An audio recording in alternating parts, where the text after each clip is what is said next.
नमः। ॐ गुरुवे नमः। ॐ गुरुर्ब्रह्मा गुरुर्विष्णु गुरुर्देवो महेश्वर गुरु साक्षात् परब्रह्म श्री गुरुवे नमः। अखण्डमण्डलाकारं व्याप्तं येन चराचरं तत्पदं दर्शितं येन तस्मै श्रीगुरुवे नमः।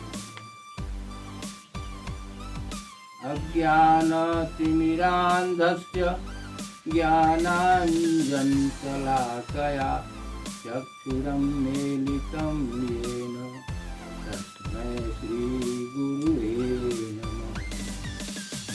पिछले वीडियो में साखी से कुछ दोहों का व्याख्या पढ़ा था। साखी आपको पता है कि साखी आखी ज्ञान की है, कबीरदास का प्रत्यक्ष प्रमाण है और इसको मैंने आपको पिछले वीडियो में व्याख्या के रूप में बताया है। अब शेष दोहे को मैं आपको बताने जा रही हूँ। अंखड़ियाँ झाई पड़ी पंथ निहारी निहारी जी भड़ियाँ छाला पड़िया राम पुकारी पुकारी। आप लोग पहले इसके मीनिंग को समझ लीजिए, अर्थ को समझ लीजिए। अंखड़ियाँ मीन्स आँखों में, झाई मीन्स झाइयाँ, अंधेरा, पंथ मीन्स रास्ता, निहारी निहारी मीन्स देख देख कर, जी भड़ियाँ मीन्स जीभ, छाला मीन्स छाले, पड़िया मीन्स पढ़ना, पुकार पुकार मीन्स पुकारते पुकारते।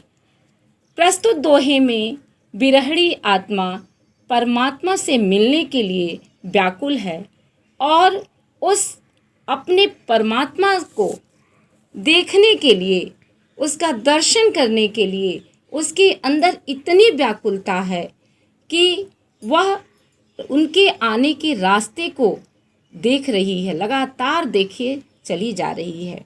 कबीरदास जी कहते हैं कि बिरहड़ी आत्मा परमात्मा से मिलने के लिए व्याकुल है। बिरहड़ी आत्मा कहती है कि हे प्रभु, तुम्हारे आने का रास्ता देखते देखते मेरी आँखों में अंधेरा छा गया है और तुम्हारा नाम पुकारते पुकारते मेरी जिह्वा पर छाले पड़ गए हैं। हे प्रभु, अब तो इस बिरहड़ी आत्मा को अपना दर्शन दे करके मोक्ष प्रदान कीजिए। कबीरदास जी कहते हैं कि बिरहड़ी आत्मा प्रभु मिलन के लिए तड़प रही है। परमात्मा के आने का रास्ता देखते देखते उनकी आंखें थक गई हैं और नाम पुकारते पुकारते जिह्वा पर छाले पड़ गए हैं। प्रभु मिलन से ही इस बिरहड़ी आत्मा को मोक्ष की प्राप्ति हो सकती है। जो रोऊं तो बल घटे, हंसो तो राम रिसाई, मन ही माही बिसुरड़ा ज्यों घूड़ काठ ही खाई। प्रस्तुत दोहे में कबीरदास जी ने बिरहड़ी आत्मा का उस परमात्मा से मिलने के लिए अब उनके विरह भावना को व्यक्त किया है।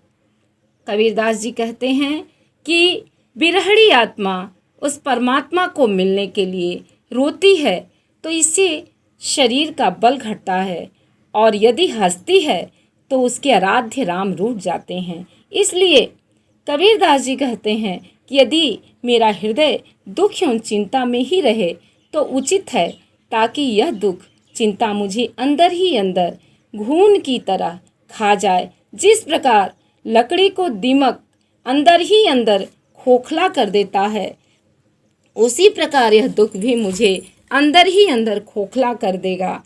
तो शायद परमात्मा को मुझ पे तरस आ जाएगी और वह मुझे अपना दर्शन दे करके मुझ जीवात्मा को मोक्ष प्रदान कर देंगे। पर्वती पर्वती मैं फिरिया, नैन गंवाए रोई, सो बूटी पाँव नहीं जाते जीवनी होई। प्रस्तुत दोहे में कबीरदास जी ने बिरहड़ी आत्मा की व्याकुलता का चित्रण करते हुए प्रभु मिलन के लिए तड़प दिखाते हुए कहते हैं कि मैं पर्वत पर्वत घूमता रहा और नेत्र में मैंने रो रो करके गंवा दिए, अपनी आँखों की रोशनी मैंने अपने आराध्य को देखने के लिए, उनको प्राप्त करने के लिए मैं गंवा दिया, परंतु मुझे परमात्मा की प्राप्ति नहीं हुई। जीवात्मा उस परमात्मा से मिलने के लिए निरंतर तड़प रही है, लेकिन मुझे अब तक वह संजीवनी बूटी अर्थात प्रभु का दर्शन प्राप्त नहीं हुआ, जिससे मुझे जीवन प्राप्त हो। कहने का अभिप्राय यह है कि जीवात्मा निरंतर उस परमात्मा से मिलने के लिए व्याकुल रहती है, परंतु उसे परमात्मा के अभी तक दर्शन नहीं हुए। यदि जीवात्मा को उस परमात्मा के दर्शन हो जाए तो जीवात्मा को मोक्ष की प्राप्ति हो सकती है। आया था संसार में देशड़ को बहुरूप, कहे कबीरा संत हो पड़ी गया नजर अनूप।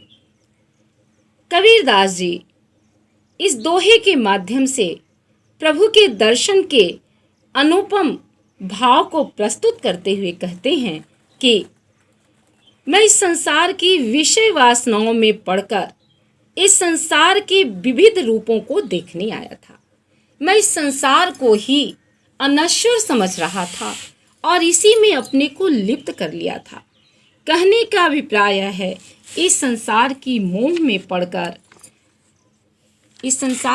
में पड़ गया था और उस परमात्मा को भूल गया था।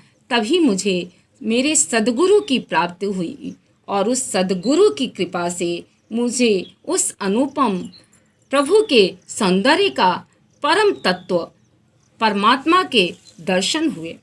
कबीरदास जी कहने का अभिप्राय यह है कि गुरु की कृपा से ही आप संसार की विषय वासनाओं को त्याग कर उस परमात्मा के दर्शन करते हैं, जिससे गुरु आपको ज्ञान प्रदान करता है एवं ज्ञान के माध्यम से आपको परमात्मा की प्राप्ति होती है। क्योंकि ईश्वर तक पहुंचाने का जो श्रेय होता है वह सब गुरु के हाथ में होता है, गुरु होता है। एक स्थान पर कबीरदास जी ने कहा भी है कि कबीरदास जी ने कहा है कि गुरु गोविंद दो खड़े काके लागों पाए, बलिहारी गुरु आपड़े गोविंद दियो बताए।